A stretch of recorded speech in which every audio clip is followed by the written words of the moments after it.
नमस्ते दोस्तों। आज हम बात करेंगे एक इम्पॉर्टेंट फाइनेंशियल टर्म के बारे में, प्राइस टू अर्निंग रेशियो यानी पीई रेशियो। पीई रेशियो क्या होता है? सिंपल भाषा में ये स्टॉक की प्राइस और उसके अर्निंग यानी कि मुनाफे का कंपैरिजन होता है। इसका एक फॉर्मूला है, price to earning ratio equal to share की current price divide by company की पर शेयर अर्निंग या ईपीएस। इसे आप लास्ट 12 मंथ का अर्निंग पर शेयर भी बोल सकते हैं। इसे आप एक एग्जांपल से समझ सकते हैं।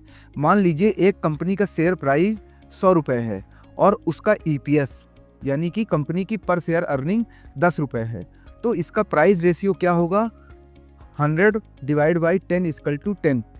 इसका मतलब क्या हुआ? आप 1 रुपये कमाने के लिए 10 रुपये कंपनी को दे रहे हैं। समझ में आया?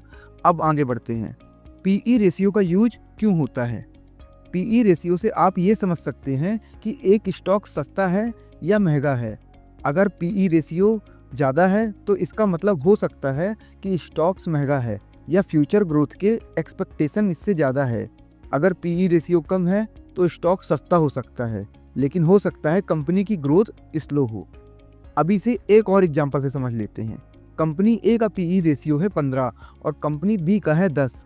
अगर दोनों कंपनीज का बिजनेस सिमिलर है तो कंपनी बी का स्टॉक्स ज़्यादा अट्रैक्टिव लगता है, क्योंकि आप कम प्राइस पर इन्वेस्ट कर रहे हैं। लेकिन हमेशा याद रखिए, पीई रेशियो अकेला डिसीजन का बेस नहीं होना चाहिए। कंपनी के ग्रोथ प्रोस्पेक्ट, इंडस्ट्रीज और फाइनेंशियल्स को भी समझना जरूरी है। तो दोस्तों, आपका स्टॉक्स एनालिसिस स्ट्रॉन्ग बनाइए और समझदारी से इन्वेस्ट करिए। अगर आपको ये वीडियो पसंद आया हो तो इसी तरह के वीडियो के लिए आप हमारी प्लेलिस्ट विजिट कर सकते हैं।